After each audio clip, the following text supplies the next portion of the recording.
Hello all, welcome to Durga Berry Tutorials. Today let us discuss the classification of carbohydrates. The carbohydrates are usually regarded as hydrates of carbon. Examples for them are glucose, fructose, starch and glycogen. These carbohydrates, they are normally present in the plants as well as in the animals, and they are regarded as hydrates of carbon. See here the structure, they contain OH groups everywhere. That means they are called as hydrates of carbon. They are also defined as optically active polyhydroxy. Polyhydroxy we have seen. Aldehydes or ketones. What is meant by optical activity? Optical activity is the one where the carbon is surrounded by four different groups. For example, if we see this middle carbon, this is one group, second group attached to that carbon, third group OH group, and this is the fourth group. Now, as these four are different groups, this carbon becomes asymmetric carbon and the molecule becomes optically active, rotating the plane polarized light, thereby producing the isomers D-glyceraldehyde and L-glyceraldehyde. So carbohydrates are defined as optically active polyhydroxy aldehydes or ketones. Aldehydes means, see here, this carbohydrate, it contains CHO group as functional group, and if they contain C double bond O group, they are called as ketones. Our main aim of this video is the classification of how can we classify the carbohydrate. All the carbohydrates are divided into three main groups: monosaccharides, oligosaccharides and polysaccharides. The name itself indicates how many number of sugar units are present. So based on the number of sugar units, all these carbohydrates are divided. Mono means they contain only one sugar unit. Oligo means few. Few means here 2 to 10 sugar units they contain. And polysaccharides, poly means many, more than 10 sugar units if the carbohydrate contains, it is classified as the polysaccharide. Coming to the monosaccharide, these are defined as polyhydroxy aldoses or ketoses, which cannot be further hydrolyzed into simple sugar. That means they cannot be further broken down into smaller carbohydrates. These are the small carbohydrates. And as you know the carbohydrates definition, it fits here: polyhydroxy aldoses. Aldoses means which contain aldehyde group. Ketoses are the sugars which contain ketone groups. And these monosaccharides are again divided into two types. One type of classification is based on the type of functional group, another is based on the number of carbons. So monosaccharides are again divided based on the functional group as well as on the number of carbons. Based on the functional group, these carbohydrates are divided into aldoses as well as ketoses. Based on the functional group, they are divided into aldoses and ketoses or ketoses. If they contain aldehyde group, the sugar is called as aldose. If they contain C double bond O group or ketone group, they are called as ketoses. For example, here in these few structures we can say that the glyceraldehyde, which is the simplest carbohydrate, which contains only 3 carbons, it contains aldehyde group. That means the functional group of glyceraldehyde is aldehyde group. Likewise, coming to the fructose, whose functional group is C double bond O. So if they contain C double bond O group, they are called as ketoses. If they contain aldehyde group, they are called as aldoses. This erythrose, what is this? It is also a aldose. This is also aldose. If it contains C double bond O group, this is called as ketose. So fructose is ketose. The monosaccharides are also divided based on the number of carbon atoms. The monosaccharides divided into different groups, like if it contains 3 carbons, they are called as trioses. And if they contain 4 carbons, they are called as tetroses. Likewise, pentoses, hexoses, heptoses, which contain 5, 6, 7 carbons respectively, up to 9 carbons they can contain. Here we have seen in our previous slide that the carbohydrates can be divided based on the functional group into aldoses or ketoses. Here it contains 3 carbons, that is why it is called as triose, and 3 carbon containing aldose is glyceraldehyde. 3 carbon containing ketose is dihydroxyacetone.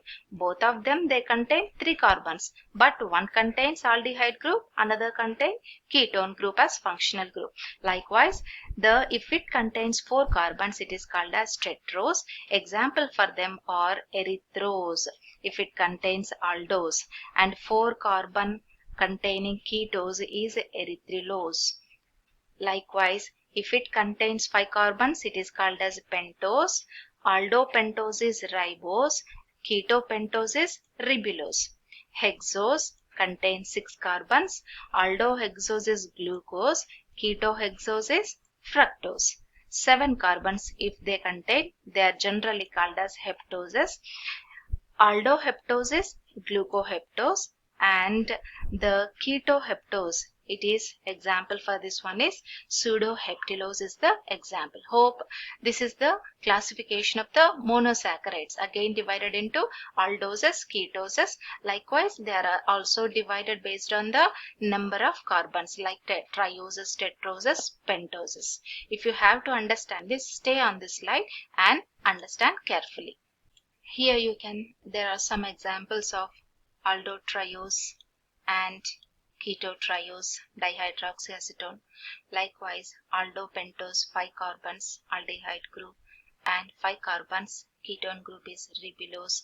Likewise, aldohexose and ketohexose. We are still in monosaccharides, which are divided based on the functional group into aldoses and ketoses. Based on the number of carbons, they are divided into trioses, tetroses, pentoses, hexoses, heptoses. Likewise, each triose is divided into either aldose or ketose, they are divided. The second type of classification, the second type is oligosaccharides. As the sugars are divided into monosaccharides, oligosaccharides, polysaccharides, we have seen the first one. The second one is oligosaccharides. Oligosaccharides are those which contain few sugar units. That means 2 to 10 monosaccharide units are present. These oligosaccharides are divided based on the number of sugar units into disaccharides, trisaccharides, tetrasaccharides, pentasaccharides or hexasaccharides up to 9 sugars. Here the disaccharides, they contain 2 sugar units. Trisaccharide, saccharide means sugar unit. If it contains 3 sugar units, it is called as trisaccharide. 4 sugar units, it is called as tetrasaccharide. 5 sugar units, it is called as pentasaccharide.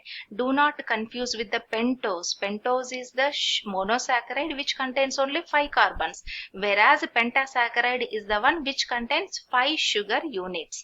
Likewise, a hexasaccharide which contains 6 sugar units. This is the classification of oligosaccharides. As you know that the disaccharides, they contain 2 monosaccharide units. For example, this is an example for disaccharide which contain 2. It is formed by these 2 monosaccharide units joined by a linkage called glycosidic linkage. This is called glycosidic linkage, and now whenever it is joined by glycosidic linkage, now it became a disaccharide as it contains 2 monosaccharide units. That means on hydrolysis, in turn, it gives rise to 2 monosaccharide units. Based on the reducing nature, these disaccharides are also divided into 2 types as reducing sugars and non-reducing sugars. What are these reducing and non-reducing sugars? Reducing sugars are those which contain at least one free functional group. It is important, free functional group. You know that the disaccharide contains two sugar units joined by a glycosidic linkage in the middle, but it should contain at least one free functional group. What are the functional groups? Either aldehyde group or ketone group. Aldehyde group, it is present in the first carbon, and whereas the ketone group, if it is present on the second carbon, remember. And why they are called as reducing sugars means they reduce the Benedict solution and failing solution. They react producing the colored complexes. That is why they are called as reducing sugars. For example, reducing sugars are lactose, maltose, cellobiose. All these are examples for the reducing disaccharides. Whereas here, see this figure, it is lactose which is made of glucose and galactose. You can see the number here. This is the first carbon, second, third, fourth, fifth carbon and sixth carbon. Likewise, for glucose also the numbering is given. Where is our functional group is present? As it is aldose, galactose and glucose, at the first carbon the functional group is present.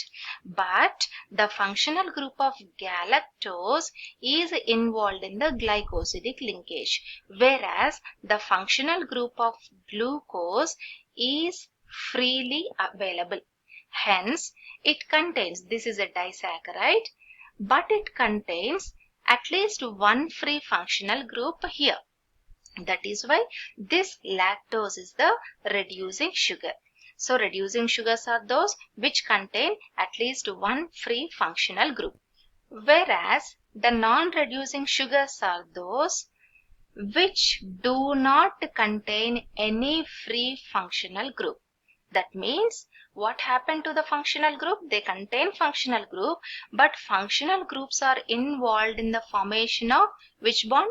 Glycosidic bond. You know that between any two sugars, the glycosidic linkage is present. We have seen in our previous slide how the glycosidic linkage is formed.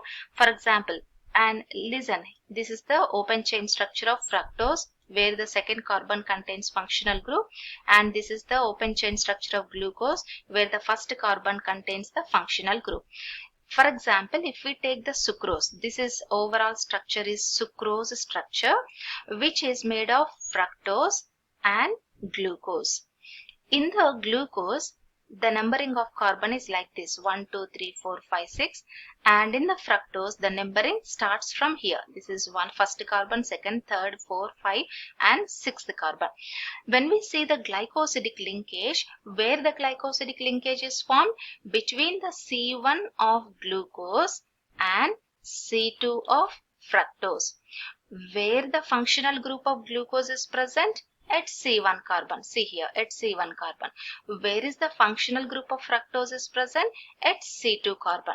That means both these marked areas, they contain functional group.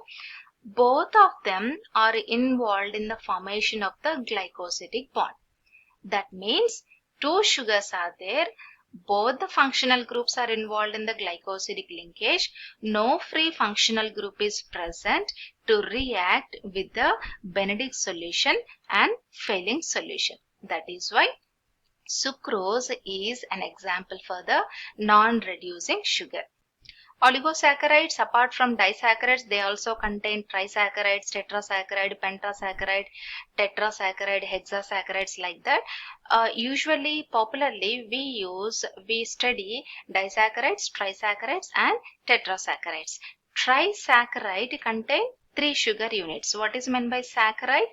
Saccharide means sugar units. How many sugar units? 3 sugar units. For example, raffinose, it contains fructose, glucose and galactose. See the first figure here.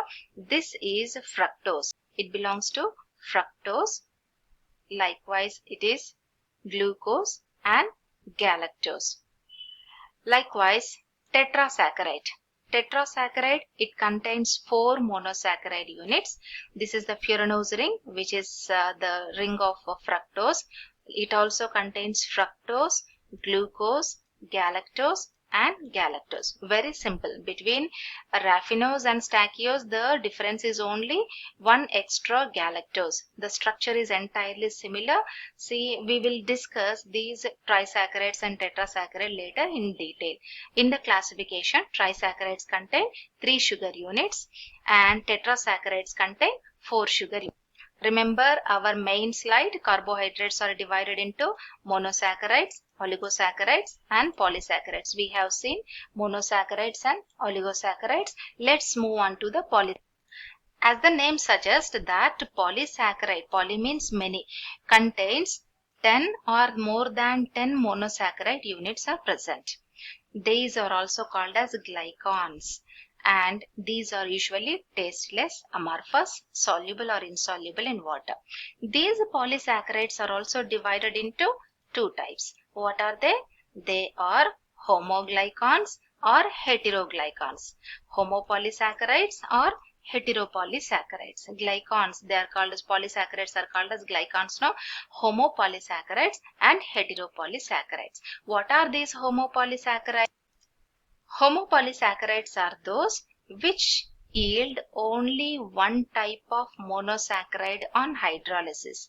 That means if we break a polysaccharide, if we get only one type of sugar, it may be many in number, but we are going to get only one type of sugar, then that polysaccharide is said to be homopolysaccharide or homoglycan. For example, if we take the structure of starch, this is the structure which is entirely made of all the glucose units. These are all the glucose units. And when we divide this starch, we are going to get how many types of sugars? We are going to get only one type of sugar, which is nothing but glucose. That is why it is called as homopolysaccharide. In fact, starch is also polymer of glucose. Cellulose is also a polymer of glucose. The repeating unit is only glucose in case of starch and glycogen. Remember that polysaccharides are divided into homopolysaccharides and heteropolysaccharides. Heteropolysaccharides are also known as heteroglycans. That means they yield more than one type of monosaccharide on hydrolysis. What it means? If we break a, for example, if this is a heteroglycan or heteropolysaccharide, if we break this one, we are going to get how many types of sugars? More than one type of sugar. That is why these are called as heteropolysaccharides or heteroglycans. For example, if we see in case of heparin, example for heteropolysaccharide, we are going to get 2 different sugars. One is N-acetyl glucosamine. This is N-acetyl glucosamine. This is N-acetyl muramic acid. We are going, this again N-acetyl glucosamine, N-acetyl muramic acid. So heparin is a polymer of N-acetyl glucosamine and N-acetyl muramic acid. It is not polymer of only one sugar, one type of sugar, but it is a polymer of more than one type of sugar. That is why it is called as heteropolysaccharide. Yes, we reached to the end of our session. This is the overview of entire classification of the carbohydrates. Carbohydrates are, again I am summing up, divided into monosaccharides, oligosaccharides, polysaccharides. Oligo means a few containing 2 to 10 monosaccharide units. If they contain more than 10 monosaccharide units, they are called as polysaccharide. Monosaccharides again divided based on the functional group and based on the number of carbons. Based on the functional group, they are divided into aldoses as well as ketoses. Based on the number of carbon atoms as trioses, tetroses, pentoses, etc. Likewise, oligosaccharides containing more than one sugar unit up to 10 sugar units, they are divided into disaccharides, trisaccharides, tetra, pentasaccharide, hexasaccharide, etc. Here disaccharide contains 2 sugar units. Trisaccharide contains 3 sugar units, whereas a triose contains 3 carbons. Listen, disaccharides examples are maltose, lactose and sucrose. They contain only 2 sugar units. That means made of 2 monosaccharides. Trisaccharides, as I told you, made of 3 sugar units. And tetrasaccharide, tell me, they are made of 4 sugar units. Raffinose is made of fructose, glucose, galactose. Stachyose is made of same fructose, glucose, galactose and galactose. Coming to polysaccharides, polysaccharides are again divided into homopolysaccharides and heteropolysaccharides. They are homopolysaccharides examples are starch, dextrin, glucose, cellulose. These, for them, all of them, they are made of only glucose, whereas inulin is made of fructose, polymer of fructose. That means they are made of only one type of sugar. That is why it is called as homopolysaccharide. Heteropolysaccharides are made of more than one type of sugar. Example, hyaluronic acid, heparin, chondroitin sulfate, dermatan sulfate and keratan sulfate are examples for the heteropolysaccharides. And I told you that heparin, it is made of N-acetyl muramic acid and N-acetyl glucosamine, more than one type of sugar. See students, this is the overview of the classification of carbohydrates. If you have any queries and if you need any more videos, please comment in the comment section. Thanks for listening.